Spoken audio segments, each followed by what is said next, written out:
Hey everyone. Hopefully you're all having a great Monday. We have an amazing speaker, Tonya Stuart. Her and her husband, Jim, are both sapphires, y'all, and they're gonna go. They have a plan to be diamond soon, very, very soon. So, how Tonya and I met is we met on basically all of our trips. Like we're kind of the late nighters, don't want to miss out on the fun people. Not that if you go to bed early, you're not fun, but you know what I mean. And so we just used to always meet out and about and run into each other. We started chatting. And I don't even do you remember the exact time we met for the first time? We But I did remember that. the last time we met, we started discussing about where we lived, and you were like, "You're in Virginia?" I'm like, "Yeah, girl. I'm only like 3 hours from you." I You know. I just thought she was like on a different time zone. I was like, Mm-mm. I didn't know that. So yeah, she's from Virginia, just so y'all know. So super, Yeah. super close to us. So she is here to tell us all about her ups and downs and just how she hung with it and she is crushing it. Her and her husband are crushing it. So go ahead, Tanya. And if y'all have questions, I guess you can ask them in the middle or at the end, we can do a Q&A also, whatever you guys prefer. So Okay. thank Sounds you, good. girl. If you have questions in the middle, I might be rambling a lot. You can interrupt me. Feel free. Um, I have been with the company for 11 years, so I have a long story. So I'm kind of going to simplify the story so that I can get into the nitty gritty of what's going to matter for you guys and your business. Essentially, I got started in 2013 after I had gone through a very difficult medical diagnosis that had us lose everything we had built up. The diagnosis came at 32 years old, and at that point, we had $2 to $3 million portfolio and great jobs, like all the things. We were doing all the things right. So 4 years later, to come out of that, basically we were on food stamps. We had lost our home, lost all of our investments. It was a very, very challenging time frame. And because it was a life-threatening issue, it was also a change of my mindset. I knew I did not want to go back to work in a standard position. I never, I had always had my own business. So it would have been like having my own business, but traditional. I didn't want to do that because it took so much time to build something like that. And I didn't want to miss a moment with my children. But simultaneously, we were dead broke. And so I actually did take a time frame where I just lived poor because being with my kids mattered that much. And I got into deep prayer. And at the time, I was actually only a lukewarm Christian. Um, and nonetheless, God answered.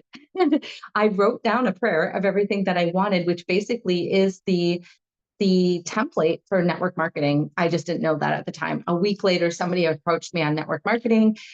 It was as if she was reading my journal. And I was like, oh my gosh, are you kidding me? Like, is this for real? Does God answer things like this? And so that's the where it started. I went home, told my husband. He was like, absolutely not. There is no way on God's green earth you are doing anything like this. And we argued for almost an entire year about it. And at the end of the day, I walked up to him. We actually had to, I'll tell you the good stuff.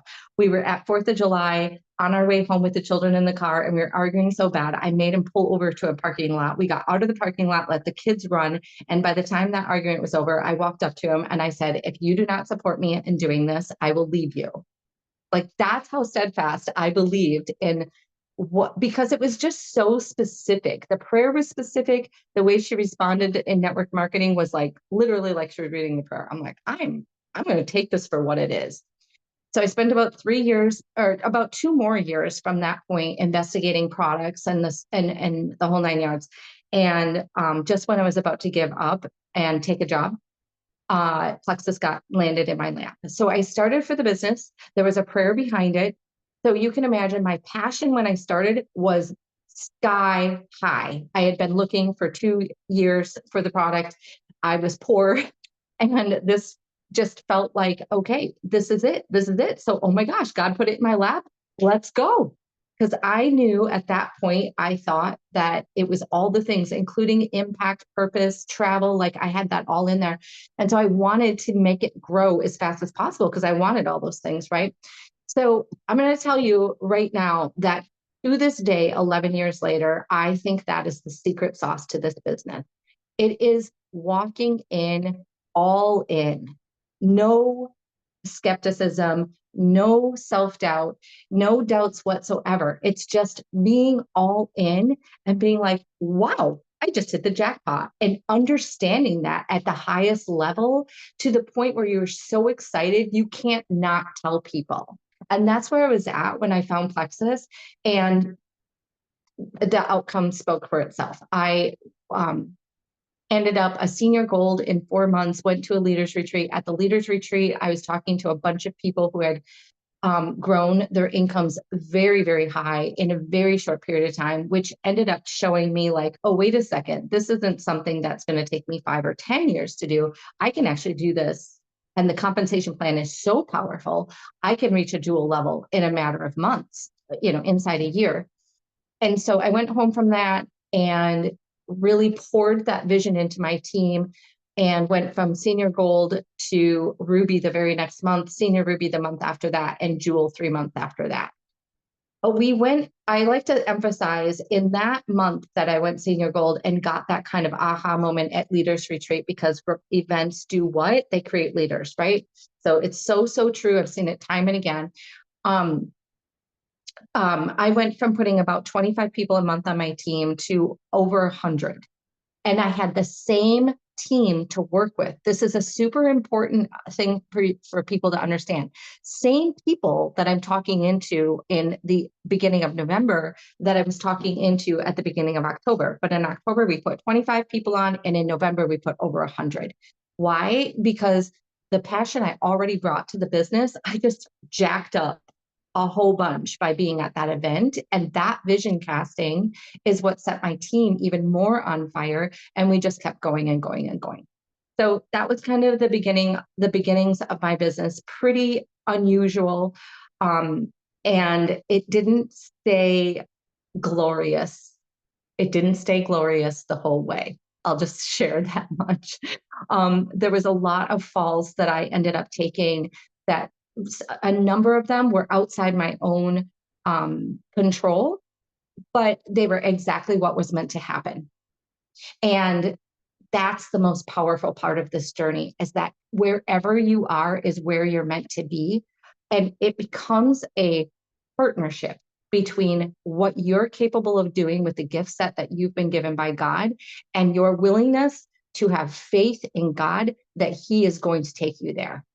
And that journey can be very fast, and it can be very slow, depending upon how quickly you're willing to surrender to that concept and to God, and the faith that He will bring you to where you need to be. For me, it was a really big struggle because I was an atheist in my younger life. And I truly believe at this point, looking back, that all of my struggles were really just placement to position me, if I was willing, and I was, to allow God to work on my heart and grow me into the leader that I am today. So when you are failing, and one thing I would say is I'll use the term fail. When you feel like you're failing, because we all do in this business, that's how you grow, is you fail first and then you learn. Just remember that those are the most important parts of this business, if you allow it to be. That's the point where you get to surrender even more deeply into your faith, into prayer life, as well as saying, what is it I supposed to be learning here? What do I learn with this? And how do I grow from this? It's just a beautiful portion of your transformation that will take you somewhere. The reason I'm emphasizing this is because a lot of people will get into the failure space, or they'll have things not working or not showing up the way that they think they're supposed to, and they'll focus on that aspect. It's not working. It's not showing up the way I want it to. And they will allow that to be evidence for their brain that it's not going to work for them.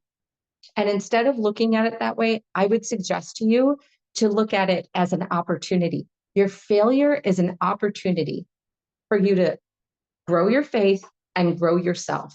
Learn from the lessons and keep expanding upon that.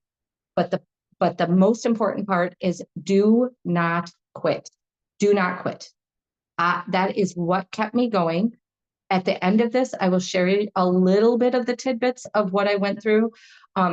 because it was pretty rare and unusual for the Plexus company, for me to experience what I did. But I want to share it with you to say to you, I get it. I know what low means. I know what hard is. Believe me, I do. And yet, I am your hope tonight that you can see that from that hard space, if any of you are in it right now, you can create greatness. Okay. So I'll come back to that at the end. Right now, I want to give you a few tips that Michelle asked me to give you. So, number one, how to bring up plexus to others. I'm going to give you a few examples. One of them is honing in on who your avatar is. So the person that you most want on your dream team, and how you would approach that person to open up the conversation around the products and the business. And for me, I started this business, not, you heard how I started it, but actually for me, personality wise, I was also already an all organic eater, raw cow milk drinker, worked out 4 to 6 times a week. My passion for health and wellness has been with me long before Plexus. So in my current space, that is still my passion. It's not like I came into this and I was an interior designer and I just love finishing up homes. No, it's always been health and wellness. So my natural avatar is the people who are already in the health and wellness space. So yoga instructors, fitness instructors, just people who feel, I guess you call them crunchy moms, crunchy people, things like that. So I'm going to give you an example of an approach I would have for that avatar of mine. You can likewise kind of customize it to what you have. So I might approach somebody in the yoga industry. That's what I used as an example. And I would say, I noticed you operate a successful yoga business. We share a common passion for helping others in the health arena. I'd love to see if we could complement each other's businesses by sitting down to share how what I do can support your cause. Are you up for coffee? Can you do a quick Zoom chat if it's not local? Can we do coffee over Zoom? I have one of these coming up actually right now. Because she's in Missouri.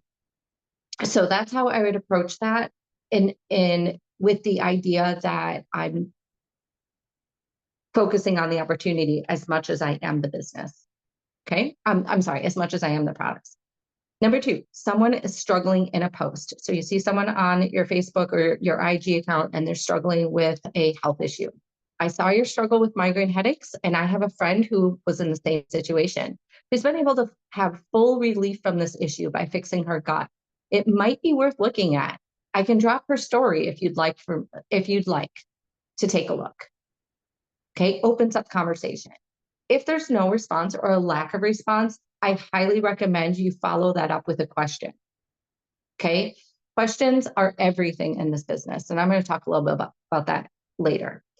You can also reorganize that statement and end with a question, but I kind of like to leave it at this in this space for this particular response to a post, because when I have gone the other way, I feel like people immediately see it as more of a sales thing, whereas I just want to show up and serve.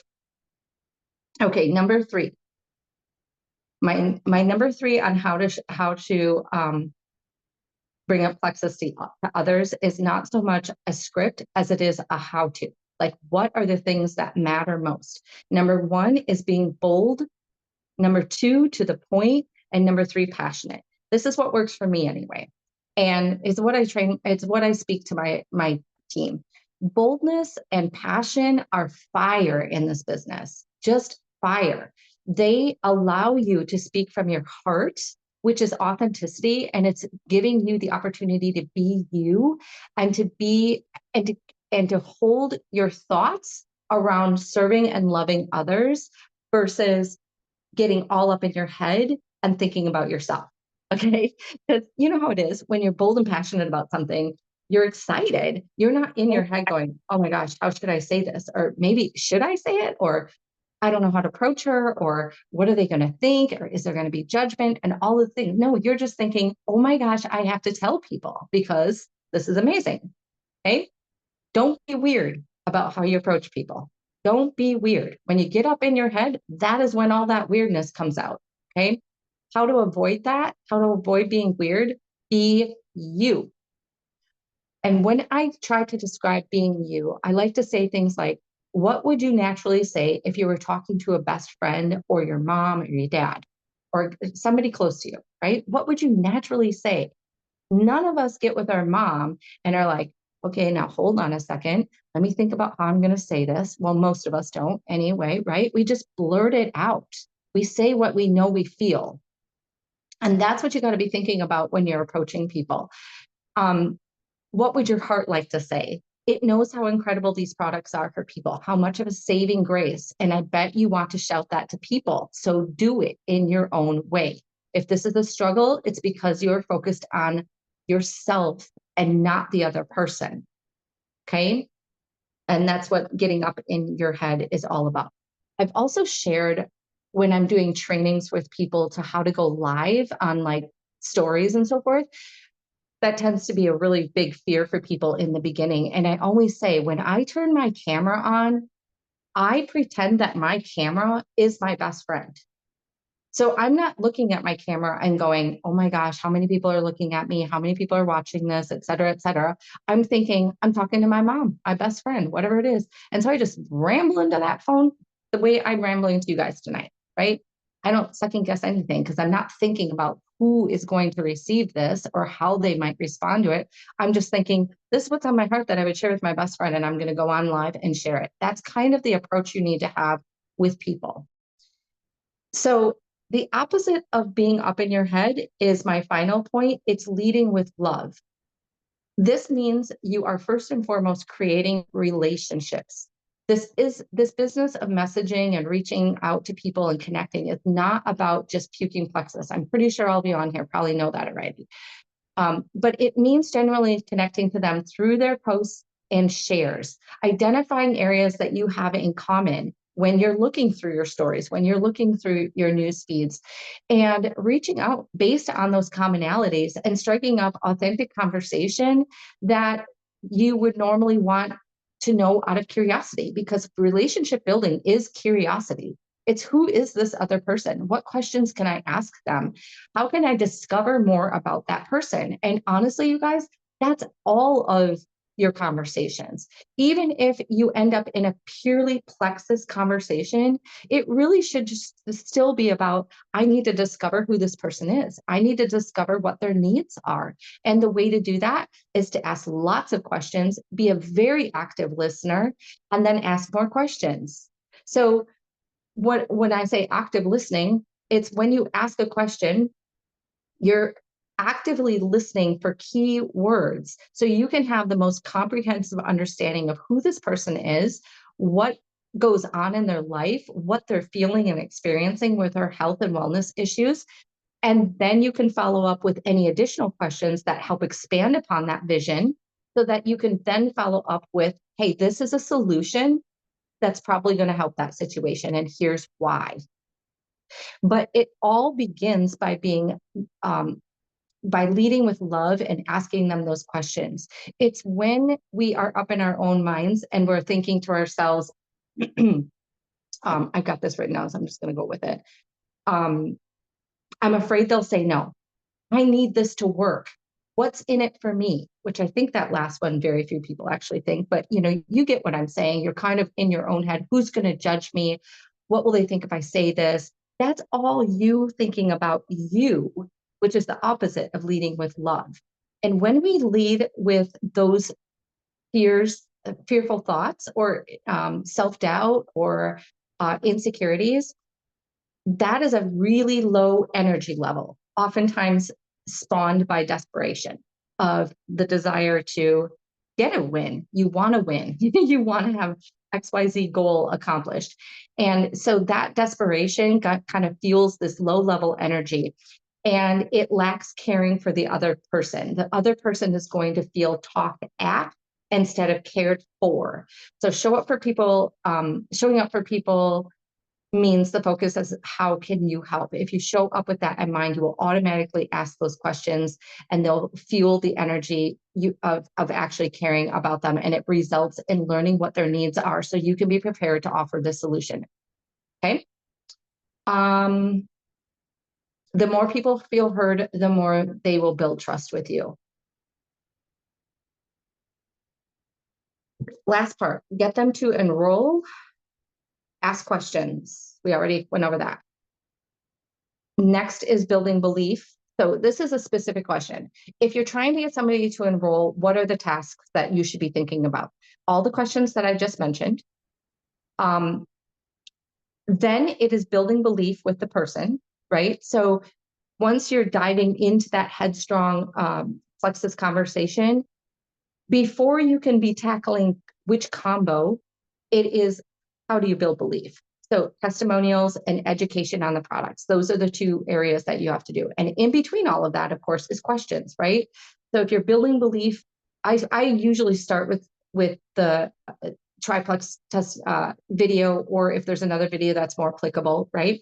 So when they're watching that video, then I say to them, check out this video, take a few minutes to look at that. And I'm going to drop a success story around regarding somebody who is in your shoes or was in your shoes. They had the same issues as you.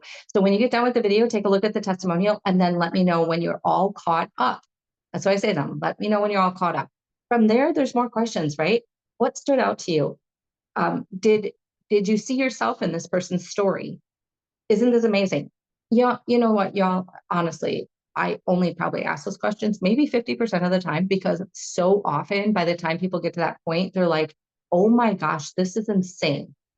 So then it's just a matter of, you have any questions? And usually that rolls into, how much is it? What do I need and how much is it? But if that doesn't unfold that way, you can just ask them, what stood out to you and do you connect with this?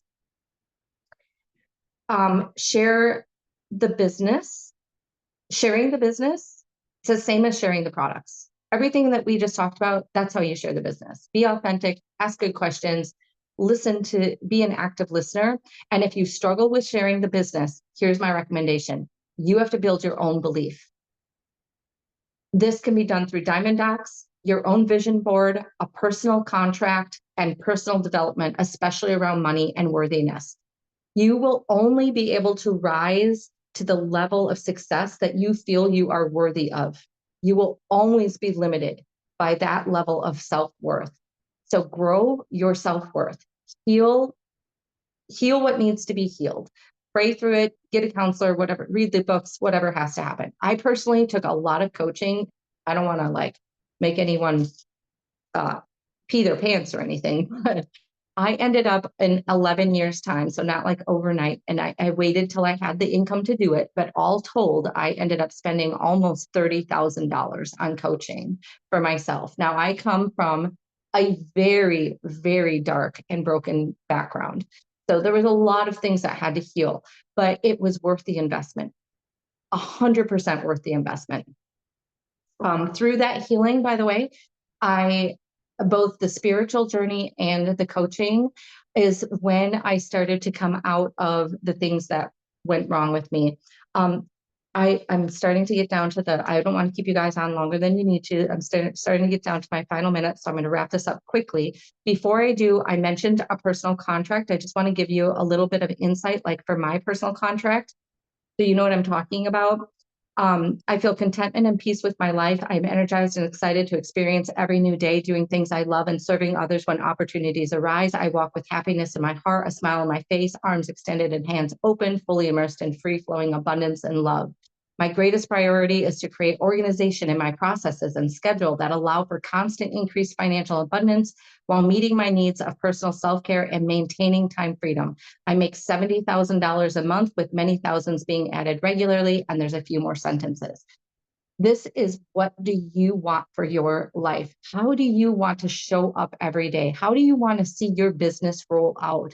And be specific. Write that contract to you. This little contract sits on my bedstand, and I don't read it every day. I'm not perfect in anything I do, including reading that contract, but it's there. And when I see it, I pick it up and I read it. That matters. Visualization and praying over your vision boards and praying over your vision for where you want to be. You have to do that even when you don't believe it. That's what I was talking about at the beginning when I said it requires your effort, but also your faith. And that becomes a really hard road for some people. It certainly was for me, because there was a lot of time that I was praying and believing and visualizing and reading personal contracts like this, that I didn't believe any of it. Okay. You still have to do the work. It feels corny, or probably a better word is uncomfortable, because your brain wants to go, hey, dude, you are wasting your time. What do you think is going to happen here? Are you out of your mind? That's never going to happen for you. And you know why those thoughts show up? Because my worthiness level was not where it needed to be yet. But it's okay. Just hear those thoughts. And if you're smart, I would recommend you get in the habit of recognize that negative chatter and then go, oh my goodness, I see you. Okay, I know what you're trying to do. You're trying to protect me. You're trying to keep me in a safe space. And if I try to set too big of a goal, I'm going to disappoint myself. And you don't want that to happen for me. But guess what? It's not too big of a goal. And with God, all things are possible. So I'm going to go forward with this. And your negative chatter, you can just relax, sit on the shelf for a little while, because I've got this. Okay. Start getting in the habit of just recognizing the negative chatter, but being in a place of acceptance and realizing it's just trying to help you, but you don't need it anymore. And moving on and speaking that life into yourself. At the same time, the negative chatter is trying to show up, turn around and speak that positive life into yourself. Okay, very quickly. Then how hard did things get for me? I went dual in 9 months. The week that I went dual, I had an upline person who had no idea what she was doing, but was very crazy. And I'm not trying to be negative and dramatic. And this is why this part of the story I don't like to get too detailed about, because it's not pretty. But she really was a little bit crazy, and she went kind of ballistic when I went dual and she did not go dual. So she got with my 4 level ones when I was out of town. I was out of town the week I went dual. I was at a network marketing event. It was actually the week that I met Celeste Gwynn and Jen Hawkins for the first time. Super fun. And I was having a great time. And she convinced them to terminate me. Okay. Totally crazy. So they spent a few months trying to send things into compliance. And she convinced my level ones by somehow making them believe that I used them to get to dual, but didn't actually care about them. Now, I have a really tight relationship with my team. I always have. So I don't know what she said to them, but it was not a fun experience. Nonetheless, we, kind of slowly tried to bring things back together as a team. But of course, it stung a little bit for everyone. Well, that would have been fine, except for about the time frame. So it took about 2 months, 2, 3, 4 months for us to start to water under the bridge kind of thing. And by the way, she wanted me terminated because she did not understand that she was not dual because her outside leg points were not high enough. She didn't even understand that. So she thought if she terminated me, her points would go higher and she would go dual. That was not what was going to happen. So the summer hits. This is March when this happens. The summer hits and we kind of set water under the bridge. By the end of August, we find out that my upline diamond jewel, 2 upline diamond jewels, was a level 3 to them, were being paid off to another company and were working diligently for the previous 6 months to grab as many people from Plexus and go to the other company. So I was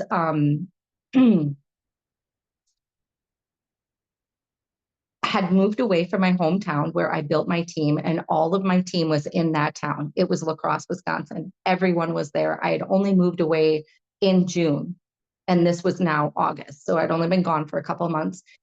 And she got discovered. She got terminated from the company, took the other company, the owner of the new company, and flew out to my hometown in La Crosse, Wisconsin, and held an opportunity meeting with my level 1 to try to take my teams. So all of that happened in the first 5 months of me going dual. A year later, we had back office issues with corporate, and everything became a debacle because of back office issues with corporate. So to say that I have been hit extremely hard multiple times inside of a very short period of time is an understatement. I went dual in 9 months. I re-ranked dual after my diamond did that to me. I re-ranked dual in 4 months. Our back office issues started in 15. The huge crash was 16. But in that time, I took a level 1 Jewel and I took my husband Jewel. Then we had another crash. Okay. So by that time, that was probably the worst devastation to my team. There was all kinds of crazy that went on. The other girl who tried to have me terminated, then tried to cross recruit, she got terminated. It was just endless crazy. So the reason I share that is because at that point is when I fell to my knees. Like I was so utterly exhausted at that point. One would think I should have quit probably, but that was actually the turning point for me to get right with God. So I'm sorry for anyone on here who might not be a Christian, spiritual believer, whatever it is that you might be. But for me, it ended up being a very long road of creating a relationship with God. And through that, I am not kidding you. I could tell you some stories that would blow your mind. I'll tell you one quick story, I promise, and that'll be my final wrap up. You can ask me questions. If you wonder what that spiritual walk did for me, and alongside of me putting in a ton of work, like all my coaching, February of 22, I think it was. I think I've been Sapphire 2 years. Maybe it's been 3. I don't remember, but it was February. And it was 28 days in the month. And my team was still not doing great. Like there was not a lot going on. And I'm a girl who I had already experienced massive momentum. And I still had not ever, I had not ever swept a contest at that point, things like that. So I knew my team needed to look like for me to take a major rank advancement. Okay. I ended the month prior about 250 points behind Sapphire. We were on a short month, and normally I will accumulate about 150 points from the final day of auto shipment. So you're 29, 30, 31, I will take on about 150 to 200 points. There was literally just kind of humming along, not much going on, right? And the first week of February, God says, you're going to go Sapphire this month. And I'm telling you guys, this is honest to God truth. I was like, what? There's no way. I was 250 points behind. I'm losing the 150 points on 29, 30, and 31 because it's a 28-day month. And I simply said, okay, if you want that to happen, you go ahead. And I didn't say a word to my team. Got to the final weekend of the month. The 28th was a Monday. Final weekend of the month, I did nothing. I took the weekend off, still had not told my team. The 28th rolls around. I wake up at 7:00 in the morning. I look at my points and I'm less than 100 points from Sapphire. To this day, I have no idea. I mean, I did not go back and analyze where these people came from. I have no idea. I told my team. They all freaked out. Like, why are you just telling me this now? And throughout that day, you would be shocked at the number of people that just ended up in my messenger coming to me saying, my husband and I want to order products from you. Hey, I've been watching you. I need to order products. I was just like, what is happening here? And we went Sapphire by 7:00 at night. We ended the night at 42 points over Sapphire. So I really do recommend that other part of the journey be added in. If you're trying to lean into God, just keep doing it, keep surrendering, because it is an amazing journey. That was amazing, Tonya. The whole entire thing, including the end. Oh my gosh. And Amy and I were there when the company was growing so fast. So the IT could not handle. So it was a whole rigmarole and it was a nightmare. But now you guys, we are set because things are 100 times easier, better. They got it going on because I mean, the company just grew like that. So they couldn't keep up. But so that's behind us. And this was fabulous. But wow, you really did overcome a lot of things. I did. Michelle, let me interject there and talk about what you just said. Sure. I want you to, if anyone heard my story and was like, is that what happens in this business, et cetera, here's my thoughts on that. If I thought in a million years anything remotely close to that could happen to me again in Plexus, I would not have rebuilt. Okay. I wouldn't have put that effort in. I rebuilt and I put all the effort in because that was it was a growing, I call it a growing pain. I mean, we had owners who started a business in an office with a couple of people around them who grew to a $500 million business in a few years' time. And that's shocking for anybody. And they just had to go through a couple of years of figuring out like how do we manage all of this? And that's where there was some hiccups and it's fine now. So yeah, just wanted to throw that in there. Awesome. Who has questions for tonight? You can just unmute yourself and ask away. I have a question. Go ahead, Emily. So what is your advice for when you have people that have been doing the business and they aren't doing anything, and you're trying to like rekindle the fire in those people? Obviously you're talking earlier in the call about how you took your your like leadership passion and fire to like a whole new level, and like you were firing them up. What specifically did you do to try to relight the fire or light a fire under people to get them to run? Okay. So that is a little bit of a challenging question because it really the best answer comes from me understanding the dynamics of the people that you're talking about, but I can definitely give you some juice to go on. Okay. So I want to address if it were an individual leader, first of all, if it's an individual leader who needs to be fired up, this is where it gets the most sticky because for me, I vision cast for my people right away. I lead with the business. And by the way, if anyone knows Angie Ambrosetti, she's kind of been one of the more, firehouse diamonds. If you go listen to her diamond documentary, she says right in the middle of that, I was in the business for 9 years or whatever. And then about a year ago, I finally realized that if I did not start leading with the business, I was not going to go anywhere. So leading with the business is a super important part of this because you can lead with the business and you have to include the products, but you can lead with the products and never talk about the business. So when you're talking to if I had a level 1, for instance, who is a leader, she's already going to be honed in on my vision casting about the business from day 1. So from there, it is following all of our processes to build her belief in herself and in our processes and start growing her team and so forth.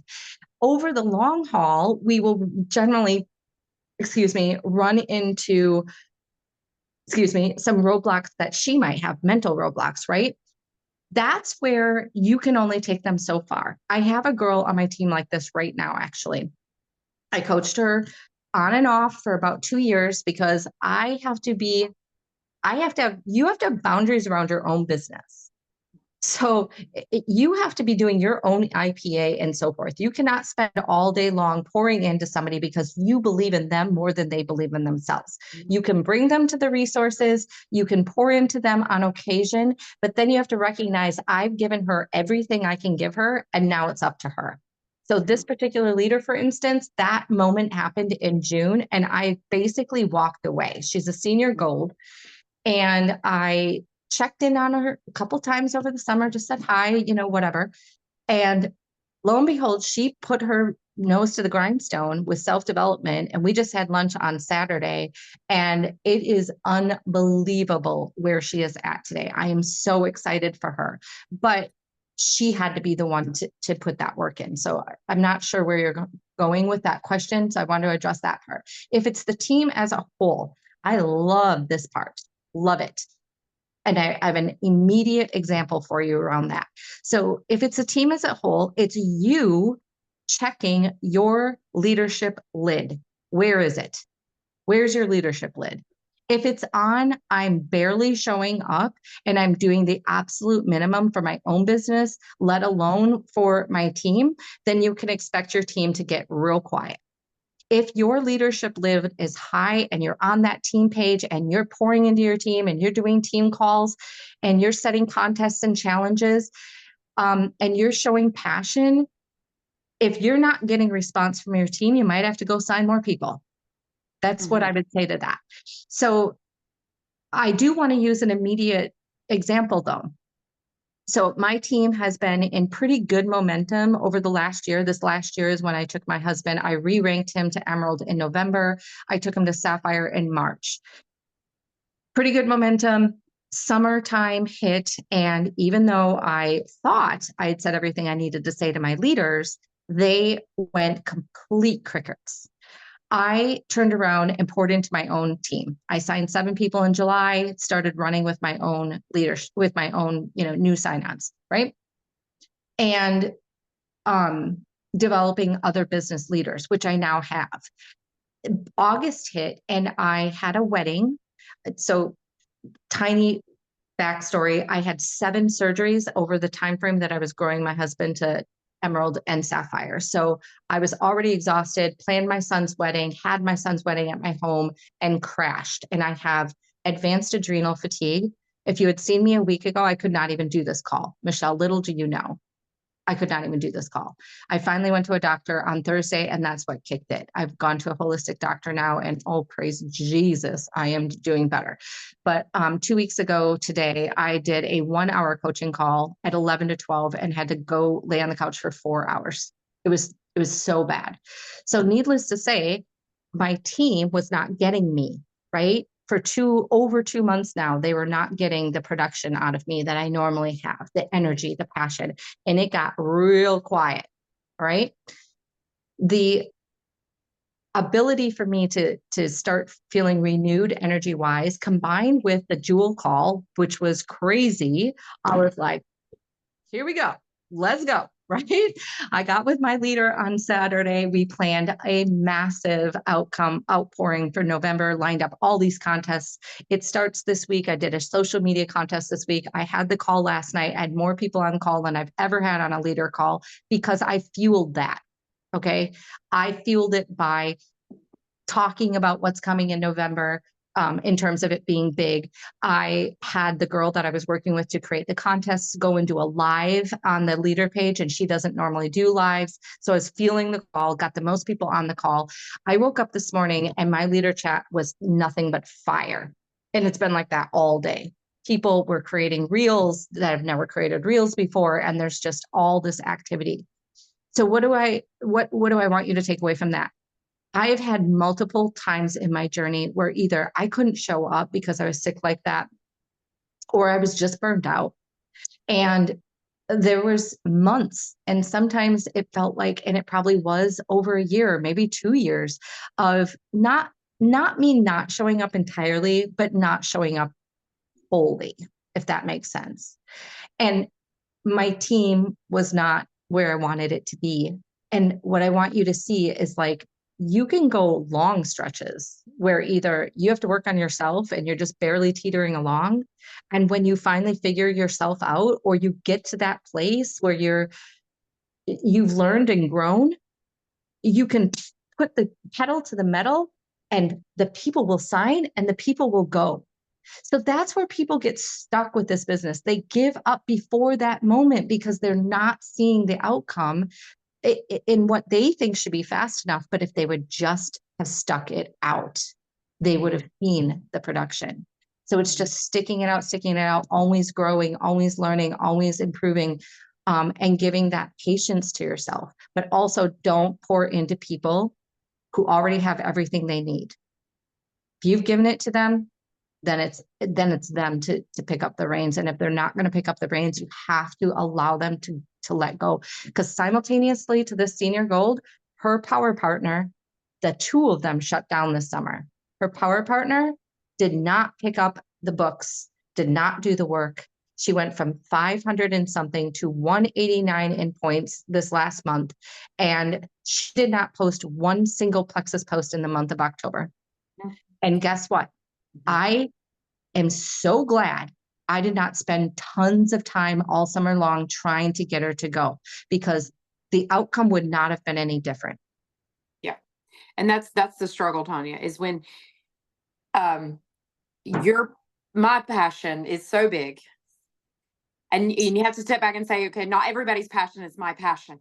No. And her passion is not my passion, and his you know, I mean, it's just whatever. And so it's and what's so hard is when you watch somebody like go go go, and then there's breaks or complete stop mode, and then you watch the fallout occur, and you want it more than they do, and you have to just there's a point where I think you have to bless and release and say, okay, I have to channel my energy otherwise to somebody that really wants to do this. And Exactly. so that's what I've learned in 2.5 years. I have learned that a Mhm. couple of times already, is that you have to divert your energy to the people that really want to do this and they want to try, versus those that think they may and they dabble for a moment and then they're gone. And you want it for them, and you know they're capable and they would be amazing, but like your yearning for them to do it is greater than their own desire, Mhm. right? And so I'm learning that already, Yeah. and it's a hard Very. pill to swallow. And Yeah. so it's a sweet spot of, because I mean I can sign 10 or 15 people a month, every month. And I'm That's a awesome. recruiter, and everybody on this call knows that. But not saying that's wonderful, like not that that's great. It's you want to like pour into people that want to do this, and it's hard when people don't. And you think that they're perfectly capable, or they've already gone through a rank or two, and then it's like, oh, it's hard. Yeah.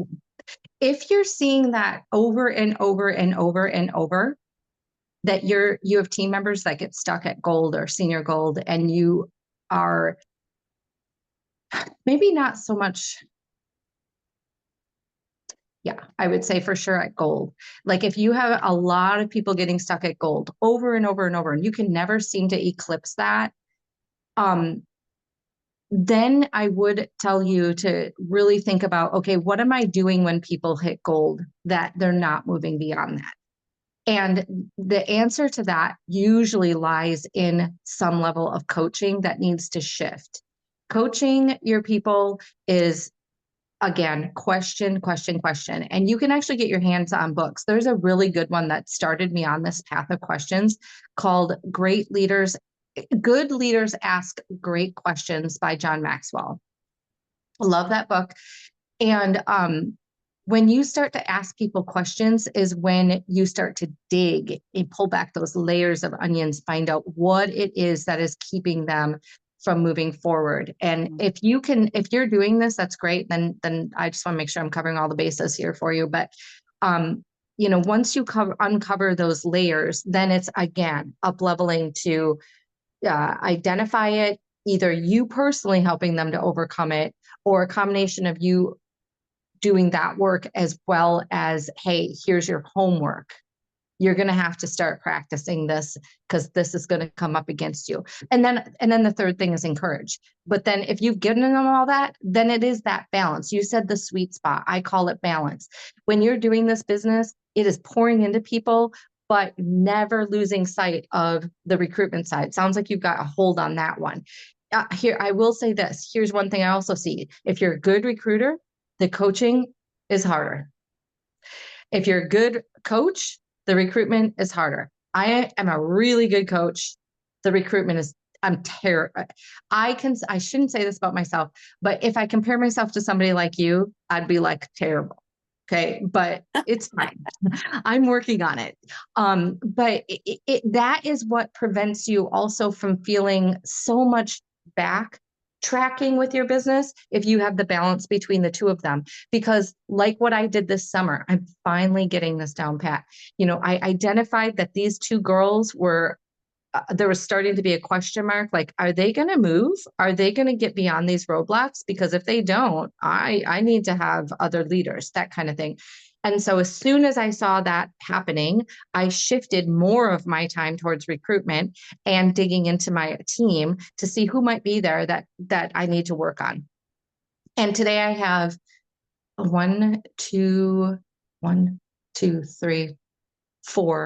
5 new runners that have come about probably since the beginning of August. I started, moving more towards, yeah. And one of them's just huge runner. And I say that with like, I don't have to pour a thing into her runner, like a Celeste Gwynn runner, where she just is on her own, which is really nice. But my old person, I promise you, my old person would have been like, yeah, I need to sign 1 or 2. It's fine. I need to sign 1 or 2, but I need to go back to these girls and drag them with me. I just need to I need to get their attention. I need to coach more. Now I'm like, nope, no.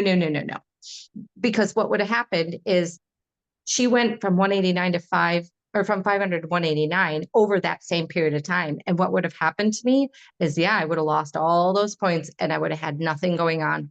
Now I lost her points, but I got a whole bunch of stuff going on that makes up for it. It still brings energy to my leader chat and my team page and growth in my business, and all is well. If they choose to keep coming with me, great. If they don't, I did what I could. That's right. Not on me. Yep. Thank you. It's a tricky balance. It is. Yeah. And you have to pick and choose where you pour your energy. Mm-hmm. Yep. That's great. And I'm learning that. Question. Yes. I think it's ongoing. It's ongoing. It is. Yeah. Does anyone else have a question before we go? This was amazing. Amazing. Thank you so much. I appreciate You're it. welcome.